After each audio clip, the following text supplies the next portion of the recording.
Buenos días, ¿se me oye bien?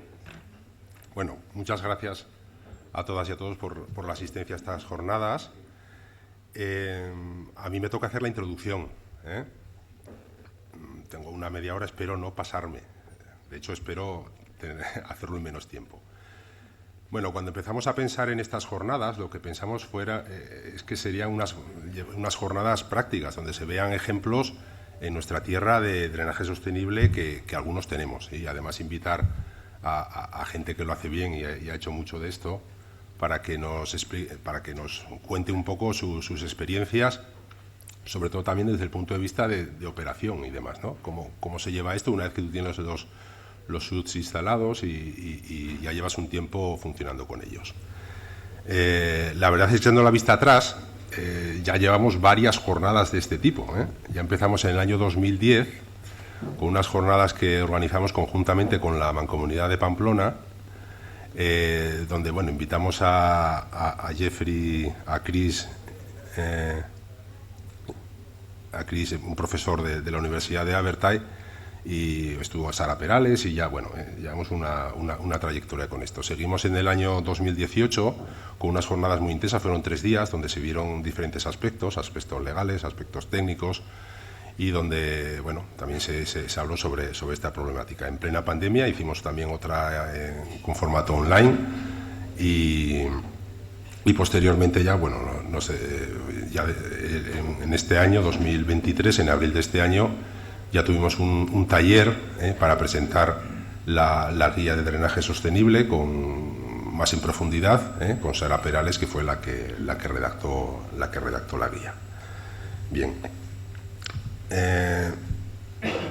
¿Por qué poner SUDs? ¿O por qué esta gente de NILSA? Que voy a hacer un pequeño resumen por quien no nos conozca. ¿Qué hacemos los de NILSA? Los de NILSA es una empresa pública del Gobierno de Navarra que tenemos un mandato de gestionar el sistema de saneamiento y depuración, lo que se viene a llamar saneamiento en alta. Una vez que el agua residual se ha producido en las ciudades, tanto industrial como urbano, pasa por las redes de alcantarillado y a partir de que sale del casco urbano, más o menos, pues ese transporte y ese tratamiento, pues es a lo que nos dedicamos los de NILSA, lo que viene siendo el agua residual, el que todos conocemos, ¿no? Y entonces, ¿por qué nos metemos nosotros en este jardín de las aguas de lluvia? No tiene nada que ver con nosotros.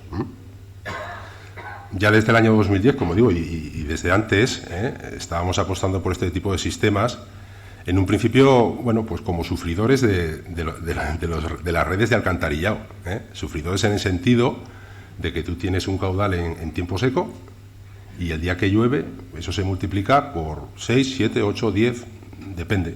En pueblos pequeños, por un coeficiente mucho mayor que en ciudades grandes. Y en ese sentido, pues, claro, tu gestor de una depuradora, pues tienes un caudal y de repente llueve y se convierte en 10 veces. Y además, pues aparece pues, un Real Decreto que ya te dice que tienes que ir controlando los alivios, y empiezas a ver que en esas redes mayoritariamente unitarias, cuando llueve hay mucho caudal que sale al río, y empezamos a ver qué cantidad de caudal sale y con qué contaminación sale, y entonces te echas las manos a la cabeza porque dices, joder, sale más contaminado de lo que puede venir en tiempo seco. Aunque tú haces dimensionado tus depuradoras, en nuestro caso hasta 6 y 7 veces el caudal el caudal medio en tiempo seco. Pues es un poco contradictorio, ¿no? O sea, normalmente tú piensas eso y dices, cuando yo alivie, pues será un agua diluida que el río puede admitir, etcétera, etcétera.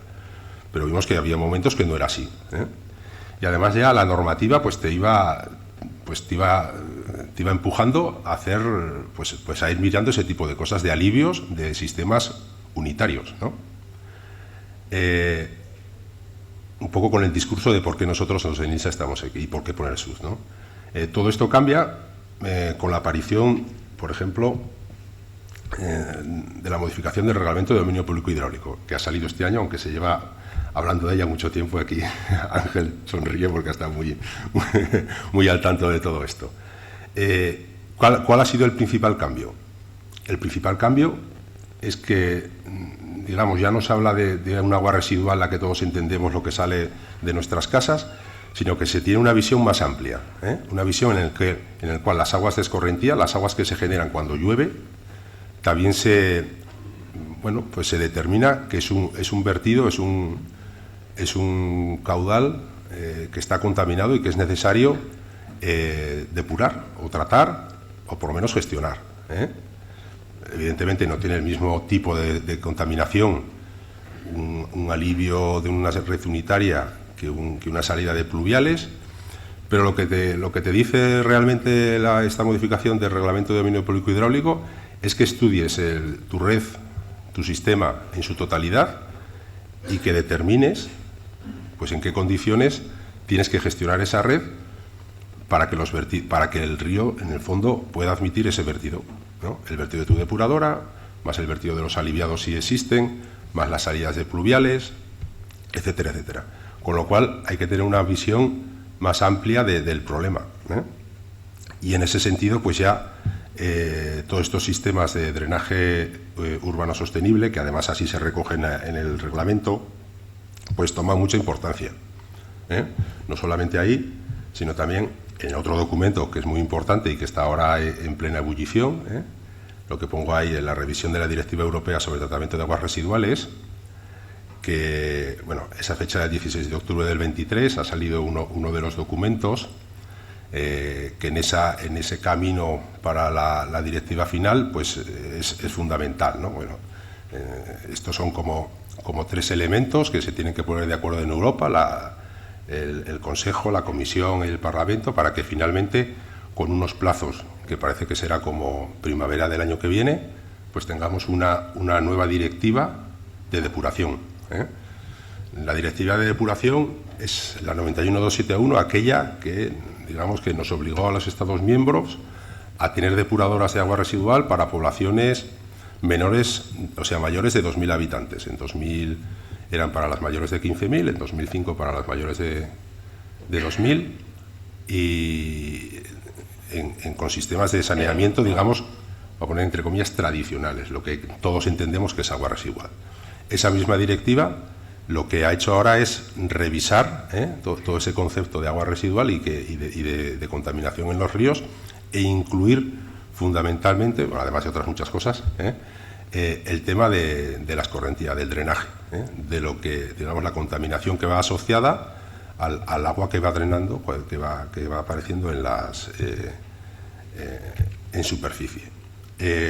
Esto básicamente, tanto un documento como otro, que, bueno, en cierta medida se parecen en ciertas cosas, básicamente lo que te dice, eso como línea general, que pongamos el foco en las pluviales, que también contaminan, y que estudiemos de una forma conjunta nuestras redes, nuestros sistemas. En ese sentido establece una serie de, tanto uno como otro, unos umbrales.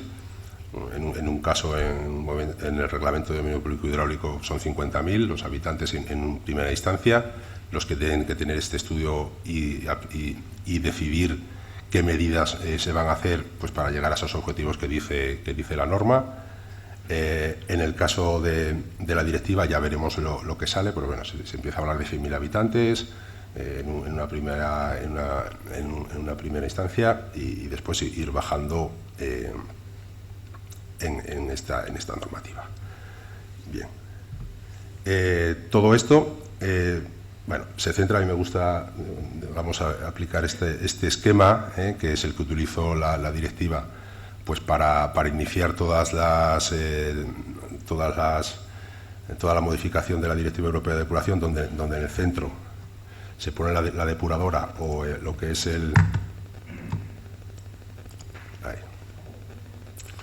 lo que es la depuradora de agua residual, y aquí hay una cosa muy importante que ya mete el runoff, ¿no? Que son las pluviales en este sentido, con un tema de energía muy presente en toda la norma, con un tema de qué hacemos con lo que salen de nuestras depuradoras, con los fangos de depuradora, etcétera, etcétera, ¿vale? Vamos a modo de resumen de todo lo que he contado ahora, nos pareció interesante poner aquí un vídeo que... Vamos a ver esto, si no...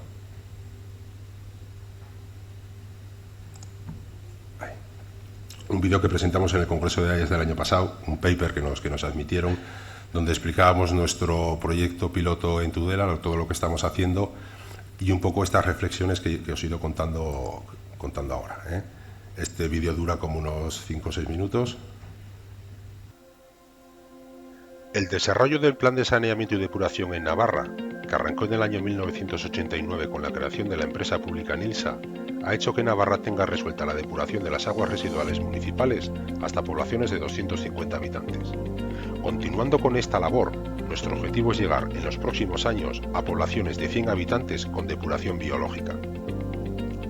Alcanzado este nivel de depuración y en un proceso continuo de revisión, toca analizar cuáles deberían ser las siguientes líneas estratégicas de actuación y para ello habrá que diagnosticar dónde están los principales impactos en el río. Esto es lo que ha hecho la Comisión Europea en la revisión de la Directiva Europea de Depuración. Las conclusiones de este diagnóstico son claras. Además de avanzar en la depuración de poblaciones de menos de 2.000 habitantes, se debe minimizar la contaminación producida por alivios y desbordamientos y por las aguas de escorrentía en zonas urbanas. Todo ello teniendo en cuenta, además, soluciones basadas en la naturaleza.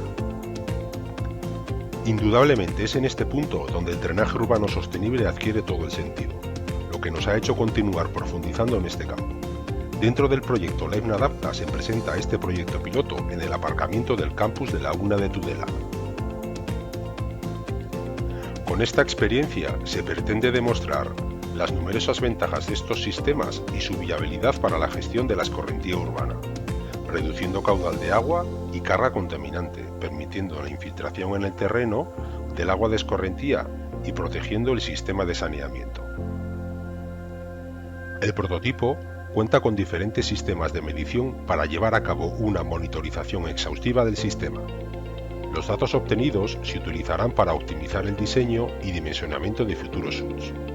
Para ello cuenta con diferentes sistemas de medición: pluviómetro, medición de nivel de agua de los diferentes elementos, caudalímetro portátil, tubos piezométricos que miden el nivel de saturación del suelo y finalmente un tomamuestras portátil para medir calidad de agua de entrada y salida. Por otro lado, se analizará también la calidad de suelo de forma periódica. Hasta el momento este prototipo ha conseguido retener casi la totalidad de la escorrentía generada en el parking y su completa desconexión de la red de saneamiento. En el último año ha retenido aproximadamente unos 2.000 metros cúbicos de agua y la contaminación asociada a la misma. Durante el último año, entre agosto de 2020 y julio de 2021, se han registrado un total de 360 milímetros de lluvia. Los SUTs han recogido el 100% de la escorrentía generada por estas lluvias, ya que no ha habido ningún tipo de alivio a la red durante este periodo. Además, dentro del proyecto LifeNadapta se presenta un documento al que hemos llamado Recomendaciones básicas de diseño de sistemas de drenaje urbano sostenible en Navarra. La novedad de este documento es que se ha redactado para toda una comunidad, para lo cual se ha dividido Navarra en 4 regiones con características similares. A su vez, este documento incluye recomendaciones de jardinería teniendo en cuenta la zona climática en la que se instalen.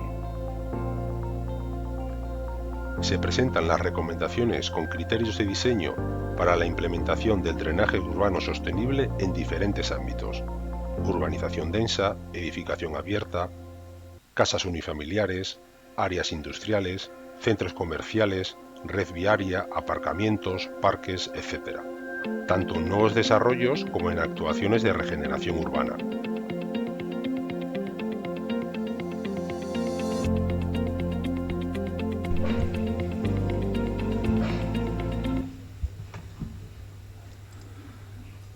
Bueno, este vídeo es un vídeo que hicimos casero, en el cual igual os suena un poco la voz, y era un poco pues eso, el resumen de lo que he contado hasta ahora, digamos, por qué nosotros nos hemos decidido a apostar por estos sistemas, sin más. Nos pareció interesante, por si, bueno, hay gente un poco que aterriza en esta jornada sin haber oído antes nada de SUTs, hacer una pequeña introducción muy pequeña de lo que es este sistema, que básicamente lo que intenta es replicar lo que hace la naturaleza. con diferentes elementos, con diferentes técnicas, y básicamente cuando llueve en una cuenca natural, lo que pasa es que la mayor parte de lo que llueve se infiltra por diferentes elementos, otra parte se evapotranspora, y una parte muy pequeña, a ver que vaya aquí al puntero, y una parte muy pequeña es lo que produce escorrentía superficial. Normalmente en una cuenca natural, si vais al campo y cuando llueve, pocas veces vemos escorrentía superficial. Cuando ya son lluvias muy fuertes o ya en el fondo de la cuenca sí que se produce algo de escorrentía, pero normalmente pues no hay escorrentía superficial, cosa que no pasa en una cuenca urbanizada. En una cuenca urbanizada, cuando llueve, pues casi todo lo que llueve, si está urbanizado y si está impermeabilizado, va en superficie. Hay muy poca de esa lluvia que se infiltra. Y precisamente lo que pretende, simplificando, el drenaje sostenible es volver a replicar lo que hace la naturaleza. Esos filmes impermeables, pues que sean permeables, que podamos, digamos, trasladar ese agua hasta zonas de infiltración controlada, donde tú, digamos, puedas controlar esa escorrentía. O sea, reducir la escorrentía a los niveles que había en la cuenca naturalizada. ¿De acuerdo? Con eso que consigues, entre otras cosas, que digamos que esta punta de caudal que se te produce cuando llueve, pues la consigamos laminar.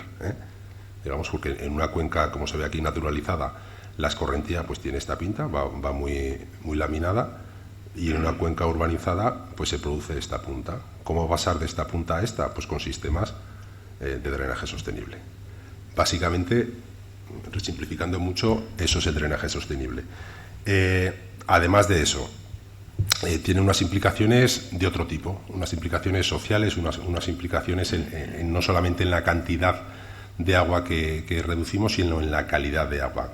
Todo lo que decía la directiva y lo que dice el reglamento de dominio público hidráulico, de esa contaminación asociada a la escorrentía, con estos sistemas conseguimos reducir o minimizar, porque estos sistemas de drenaje sostenible lo que hacen es captar esa contaminación en origen. La infiltramos, hay diferentes estudios que ya dicen que, bueno, que en filtros verdes, por ejemplo, lo capta la vegetación, etcétera, etcétera, ¿no? Y además, con este componente social, que le viene diciendo la Amenity, o sea, crear ciudades más amigables para el ser humano. A todos nos gusta vivir con zonas verdes, con zonas donde haya algo de vegetación, y además propiciar una mayor biodiversidad dentro de las ciudades, que también es otro movimiento que está ahora muy en boga, ¿no? La renaturalización de las ciudades. Vale. Con otro de los problemas también asociados al cambio climático, que puede ser pues las islas de calor. En el centro de las ciudades, sin vegetación, pues aumenta considerablemente la temperatura dentro de la ciudad, con todos los problemas que todo eso pueda llevar. Bueno, básicamente, esa pequeña introducción a lo que es el drenaje sostenible, que ya a lo largo de la mañana ya lo iremos viendo. Voy a hacer una pequeña reseña de lo que es la guía de drenaje sostenible, para que el que no la conozca pues lo podamos ver. Como ha dicho el consejero, bueno, la tenemos aquí en nuestra página web. Que ahora aquí, esperemos que esto se me vea. Sí. Lo que pretendimos era que fuese una página didáctica, en la cual, bueno, empezamos con una introducción, unos objetivos, y que estuviese escrita en diferentes niveles, ¿no? Para personal, pues no lo sé, técnicos municipales o cualquiera que se quiera acercar a este campo, que pueda entender los conceptos, pero aquel que quiera diseñar ya SUDs y demás, pues tenga también esas herramientas o la forma de encontrar esas herramientas, pues para encontrar los detalles constructivos, para tener las lluvias de cálculo y demás. En ese sentido, bueno, los primeros puntos son los de introducción. El punto 5 ya empezamos a describir los diferentes tipos estructurales de SUD, aljibes, cubiertas vegetadas, etcétera, etcétera. Y ya después, en el punto 6, muy importante, le dimos a esto mucha importancia, es determinar los parámetros pluviométricos de diseño de los SUDs. O sea, que la persona, el técnico que se enfrente en el diseño de estos elementos de drenaje, no tenga que hacerse un estudio para su proyecto de cuál es la lluvia, cuál es el percentil 60, el 80, qué curva IDF debería tomar para esta población, ¿vale? Y finalmente hay un capítulo ya de diseño y demás. Y un punto final que nos pareció muy importante, el de jardinería, ¿eh?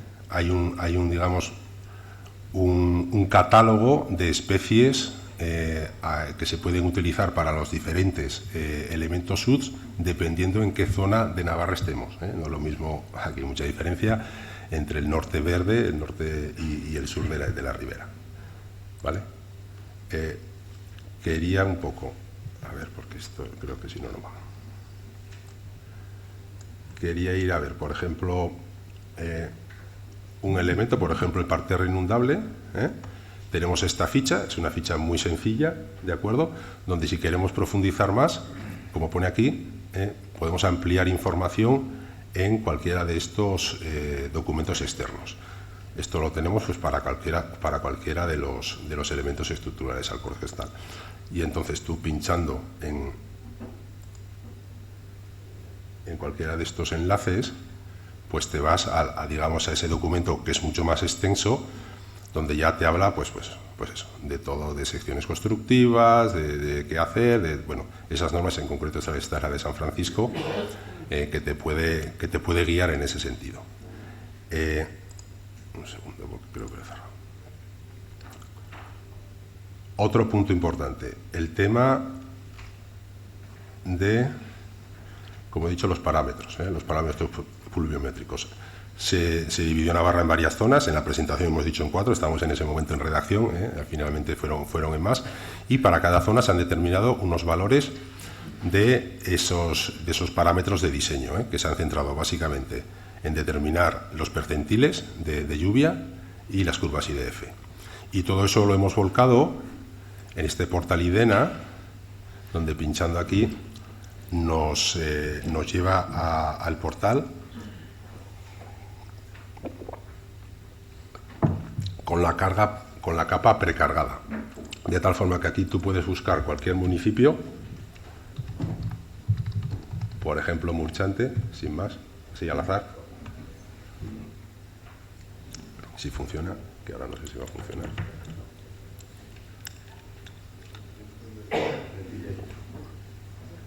Bueno, si no podemos ir a Murchante porque esto lo conozco un poco, está aquí. Pinchamos en el municipio, si no te lo busca, y te da para cada municipio los valores de diseño que en el próximo capítulo nos dice cómo usarlos, del percentil 60, 75, el 80 y la curva IDF. Yo creo que esta es una información muy valiosa que se puede utilizar para el diseño de drenaje sostenible o para el diseño de cualquier red, porque digamos es lo que se utiliza, digamos, en el diseño de redes. ¿De acuerdo? Más cosas. ¿Dónde estamos, corazón?